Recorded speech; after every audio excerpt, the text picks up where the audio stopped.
అంటే ఈ శివశక్తి వీళ్ళతో మీరు మాట్లాడతారా? శత్రుత్వం ఏముంటుంది బ్రదర్? నేను ఎలాగో క్రీస్తు గురించి మాట్లాడుతున్నాను, ఆయన శివుడి గురించి మాట్లాడొచ్చు, లేకపోతే ఇంకొకతను విష్ణువు గురించి మాట్లాడొచ్చు. ఇప్పుడు వైష్ణవులకి శైవులకు పడుతుందా బ్రదర్? ఒకప్పుడు యుద్ధాలే జరిగాయి కదా, శివుడే దేవుడని కాదు విష్ణువే దేవుడని. మరి అలాంటిది ఒకే మతంలో ఉన్న వ్యక్తులే కొట్టుకున్నప్పుడు వేరే వేరే రిలీజియన్స్ కి సంబంధించిన వ్యక్తుల మధ్య అభిప్రాయ భేదాలు ఉంటాయి కదా, అంతే తప్ప కత్తులు పట్టుకుని నరుకునేంత అయితే కాదు. రైట్. అయితే ఇప్పుడు సాంగ్స్ గురించి వద్దాం. రెండు బ్రదర్. అంటే ఒకప్పుడు సాంగ్స్ నేను కూడా విన్నా, చాలా అద్భుతంగా ఉండేవి. సాంగ్స్ లో చాలా మీనింగ్ఫుల్ వర్డ్స్ ఉన్నాయి. కానీ ఇప్పుడు చూసుకుంటే సాంగ్స్ రీసెంట్ గా కాదు, ఒక 2 years 1 year అవుతుందేమో, ఒక సాంగ్ స్టైల్ మారింది, నడక మారింది, స్టైల్ మారింది క్రైస్తవ్యంలో. అదే ఇంకొక అతనేమో అంటావా యేసు, అంటావా యేసు గుండె. నేను ఇప్పుడు మిమ్మల్ని ఒక మాట అడుగుతాను, మీరు నాకు సమాధానం చెప్పాలి. మరి మీరు నన్ను అడిగారు కాబట్టి నేను మిమ్మల్ని అడుగుతున్నాను. ఇప్పుడు చాలా చోట్ల మనకి వినాయక చవితికి కానివ్వండి, దసరాకి కానివ్వండి, లేకపోతే సంక్రాంతికి కానివ్వండి, లేకపోతే దీపావళికి కానివ్వండి, కృష్ణాష్టమి, లేకపోతే శ్రీరామనవమి, వీటిల్లో సినిమా పాటల ట్యూన్స్ తో దేవుని పాటలు పాడుతుంటారు. విన్నారా మీరు ఎప్పుడైనా? సినిమా పాటల ట్యూన్స్ తో ఒకటి నన్ను చెప్పండి. సరే అడగండి. పాడుతుంటారు. రెండవది, ఎదురుగా స్వామి వినాయకుని విగ్రహం ఉంటుంది. ఏ పూజ చేసే ముందైనా ఆయన్ని పూజిస్తారు, సకల అరిష్టాలు దూరం చేస్తాడు ఆయన అని. ఆయన వినాయకుడి విగ్రహం అక్కడ పెట్టి ఈ పేటకు నేనే మేస్త్రి అని పాటలు పెడతారు. వాస్తవమా కదా?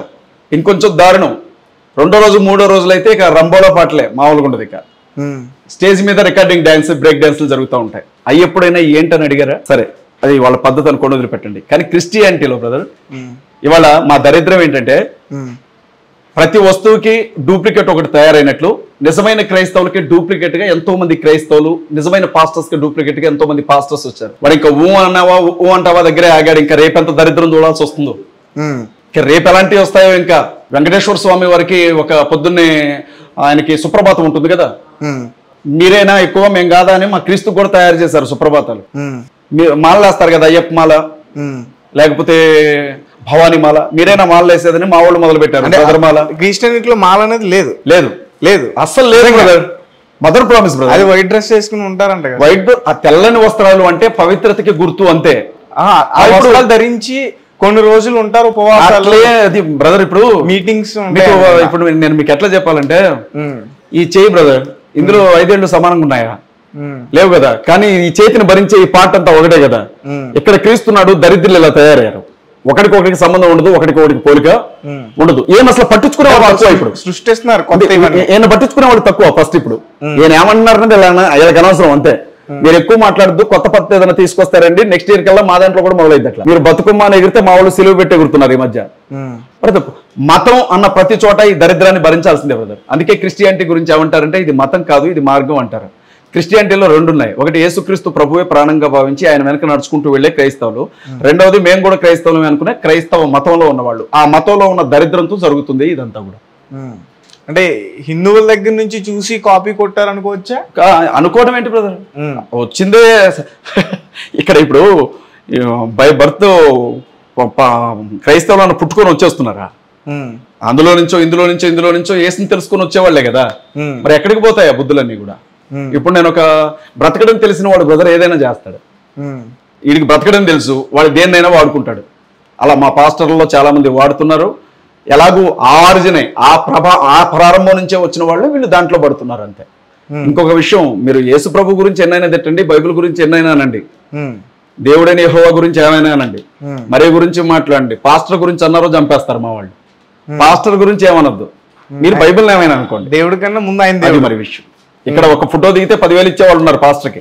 అయ్యగారితో ఒక ఫోటో దిగితే 10,000 ఇచ్చేవాళ్ళు ఉన్నారు. అయ్యగారితో భోజనం చేస్తే 50,000 కట్టేవాళ్ళు ఉన్నారు. అయ్యగారి ఇంటికి వచ్చి ప్రేయర్ చేస్తే 1,00,000 రూపాయలు ఇచ్చేవాళ్ళు ఉన్నారు. అయ్యగారితో పాటు టీ తాగాలంటే 25,000 కట్టేవాళ్ళు ఉన్నారు. మా దరిద్రం అది. అన్ని వాస్తవాలే, ఇందులో అబద్ధం ఏదీ లేదు. Right sir. అలాగే అమెరికా నుంచి భారతదేశానికి చర్చిలు నిర్మించడానికి కొన్ని వేల కోట్లు వస్తున్నాయి అని చెప్పేసి అంటున్నారు, నిజమేనా? ప్రభుత్వానికి బ్రదర్ నేను ఒక మాట చెప్తాను వినండి. భర్త లేని ఇంట్లో ఏం జరుగుతుందో ప్రపంచం మొత్తానికి తెలుస్తుంది. కానీ భర్త ఉన్నప్పుడు ఖచ్చితంగా భార్య ఏం చేస్తుందో భర్తకు తెలుస్తుంది కదా. దేశానికంటూ ఒక ప్రభుత్వం ఉంది, ఈ దేశానికంటూ సుప్రీంకోర్టు ఉంది, ఫారిన్ కంట్రీస్ లో మనకు సంబంధించిన విభాగాలు ఉన్నాయి, ప్రతి ట్రాన్సాక్షన్ మీద నిఘా ఉంటుంది. ఎక్కడి నుంచి ఏమొస్తుందో మనకు ముందు తెలుస్తుందా, గవర్నమెంట్ కి తెలుస్తుందా? గవర్నమెంట్. భారతదేశంలో బ్రదర్, భారతదేశం చుట్టూ ఉండే ప్రపంచ దేశాల్లో 58 ముస్లిం దేశాలు, మిగిలినవన్నీ క్రిస్టియన్ కంట్రీస్, అక్కడక్కడ కమ్యూనిస్ట్ కంట్రీస్.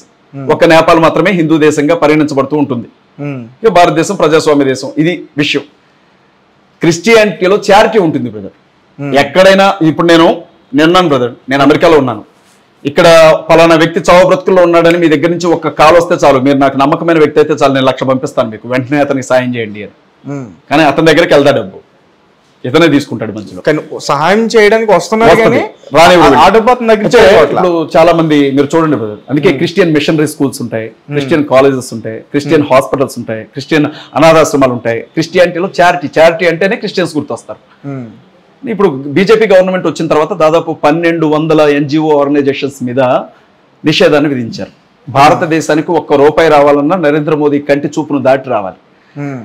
FCRI అనే ఒక అకౌంట్ ఉంటుంది బ్రదర్. FCRI అంటే ఫారిన్ కంట్రీస్ నుంచి డబ్బు ఎక్కడికి రావడానికి ఉపయోగించుకునే అకౌంట్. ఆ అకౌంట్లన్నింటినీ రద్దు చేశారు. ఆ అకౌంట్లన్నిటి మీద నిషేధం విధించారు. సెంట్రల్ గవర్నమెంట్ కి తెలియకుండా ₹1 బిళ్ళ కూడా ఫారిన్ నుండి రాదు. వస్తే ఏదైనా పర్సనల్ అకౌంట్ కి 1,00,000 2 లక్షలు రావడమే తప్ప. ఒకవేళ అంత నిజంగా ఉండుంటే మన వాళ్ళు అసలు దేవుడినే నమ్మని వాడికి ఏ దేవుడైతే ఏంటి బ్రదర్, బాబా అవతారం ఎత్తొచ్చు, పాస్టర్ అవతారం ఎత్తొచ్చు, మౌలానా అవతారం ఎత్తొచ్చు. మోసపోయే మంది ఉన్నారు కదా, మోసం చేయడం ఎంతసేపు. మీకు ఏమైనా వస్తాయి సార్ ఫండింగ్స్? మీకు మీ చర్చ్ నా చర్చ్ లో ఉండేది 30 మంది. నాదొక రేకుల చర్చ్. నాకేమొస్తాయి అంటారు?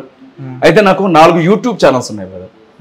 CMDF media, pastor Ajay Babu official, pastor Ajay Babu live TV, అలాగే ATV అని నాకు 4 ఛానల్స్ ఉన్నాయి, ఏ న్యూస్ అని. ఈ ఛానల్స్ లో నాకు దగ్గర 1,00,000 మంది సబ్స్క్రైబర్స్ ఉన్నారు. నేను ఎవరికైనా ఏదైనా హెల్ప్ చేయాలి అని నేను అనుకుంటే, అది రీజనబుల్ అనుకుంటే, నేను వీడియో మాట్లాడేటప్పుడు జరిగిన నష్టం ఏంటో, మనం ఎందుకు సపోర్ట్ చేయాలో ఒక మాట చెప్తాను. చెప్పినప్పుడు ₹100 దగ్గర నుంచి ₹1,00,000 వరకు నాకు పంపాలి అని అనుకున్న వాళ్ళు నాకు పంపిస్తారు. నాకే అవసరం అనుకోండి, నేను చెప్తాను. లేదు పలానా వ్యక్తికి అవసరం చెప్తాను. అలా చెప్పినప్పుడు ఏమవుతుంది అని అంటే, నన్ను ప్రేమించేవాళ్ళు, నన్ను ఇష్టపడేవాళ్ళు, నా మీద ఒక నమ్మకం ఉన్నవాళ్ళు నాకు డబ్బు పంపిస్తారు. ఆ పంపించిన డబ్బులో కొంత నా ప్రయాణ ఖర్చులకి, నా భోజన ఖర్చులకి, నా ఇంటి ఖర్చులకి కొంత నేను ఉంచుకొని మిగతా డబ్బు ఎవరికి చేరాలో వారికి చేరుస్తాను బ్రదర్. అలా నాకు మనీ వస్తుంది చేతికి, అంతే తప్ప ఫారిన్ కంట్రీస్ నుండి సపోర్ట్ కానీ అట్లా ఏమి ఉండదు బ్రదర్. ఆ అకౌంటే లేదు నాకు. 4 అకౌంట్లు ఉన్నాయి, నేనే చెప్తాను. IDBI బ్యాంక్ అకౌంట్ ఒకటి రైల్వే స్టేషన్ దగ్గర, SBI బ్యాంక్ అకౌంట్లు 2, కరెంట్ అకౌంట్ ఒకటి, సేవింగ్ అకౌంట్ ఒకటి NTR మార్గ్ దగ్గర. మొన్న ఎలక్షన్స్ లో ఎంపీగా పోటీ చేసినప్పుడు కెనరా బ్యాంక్ లో ఒక అకౌంట్ ఓపెన్ చేసాం, ₹656 అలాగ ఉన్నాయి. అందులో ఈ 4 అకౌంట్లు, 0 అకౌంట్. ఎంత ఉంటుంది బ్యాలెన్స్ మీద బ్యాంక్ అకౌంట్ బ్యాలెన్స్? మొత్తం కలిపితే బ్రదర్ ఒక్కొక్కసారి 1,00,000 నుంచి 5 లక్షల వరకు ఉండొచ్చు, లేకపోతే ఒక్కొక్కసారి 5 లక్షల నుంచి 10 లక్షల వరకు, ఒక్కొక్కసారి ₹1,000 కూడా ఉండకపోవచ్చు. ఉంటే ఉండొచ్చు, లేకపోతే లేకపోవచ్చు బ్రదర్. అంతే, ఇక అంతకు మించి ఎక్కువ ఉండదు బ్రదర్. మొత్తం ఎతికినా నేను మీకు అకౌంట్ నెంబర్తో సహా చెప్తాను, చెక్ చేసుకోవచ్చు నిరభ్యంతరంగా వెళ్ళిపోయి. అంతకంటే ఎక్కువ ఉంటుందని అడగవచ్చు మీరు. రైట్.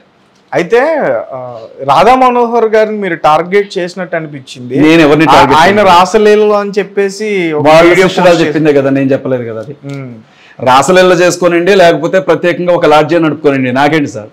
అతని పర్సనల్ లైఫ్ గురించి నాకెందుకు? మా అన్న, మా నాన్న, మా బామ్మరిదే నేను అతని గురించి మాట్లాడడానికి. ఆయన ఇష్టం సార్. ఆయన హిందువులు నమ్మేవాళ్ళు ఉంటారు, ఆయన వాళ్ళకి చెప్తున్నాడు. ఆయన శిష్యురాలుగా పనిచేసిన ఆవిడే రాధా మనోహర్ గారు రాసలీల చూడండి ఒక వీడియో పెడితే, మా సార్ చాలా మంచోడు కదా రాధా మనోహర్ దాస్, ఆయన కూడా BC అనుకుంటా దాసులు వాళ్ళు. ఒక రోజు రాత్రిపూట ప్రార్థనా మందిరం దగ్గరికి వెళ్ళాడు. ఇప్పుడు సహజంగా దొంగలు ఎప్పుడు వెళ్తారు సార్? దొంగలు ఎప్పుడు వెళ్తారు? అర్ధరాత్రి పూట కదా. అర్ధరాత్రి పూట చర్చి ముందుకు వెళ్ళి చర్చి డోర్ కట్టిస్తున్నాడు, పాంప్లెట్లు. కనపట్లేదు ఏంట్రా ఇక్కడ అనుకుంటా. రాముడు పాంప్లెట్ లో, కృష్ణ పాంప్లెట్ లో చర్చి కంటించడం ఏంటి సార్? బుద్ధి లేకపోతే, పళ్ళు రాలగొట్టే వాళ్ళు లేకపోతే సరే. అందుకే నేను దాని గురించి రియాక్ట్ కావాల్సి వచ్చింది. ఇప్పుడు 100 మెసేజ్లు పెడతాడు, అడగండి ఆయన్ని.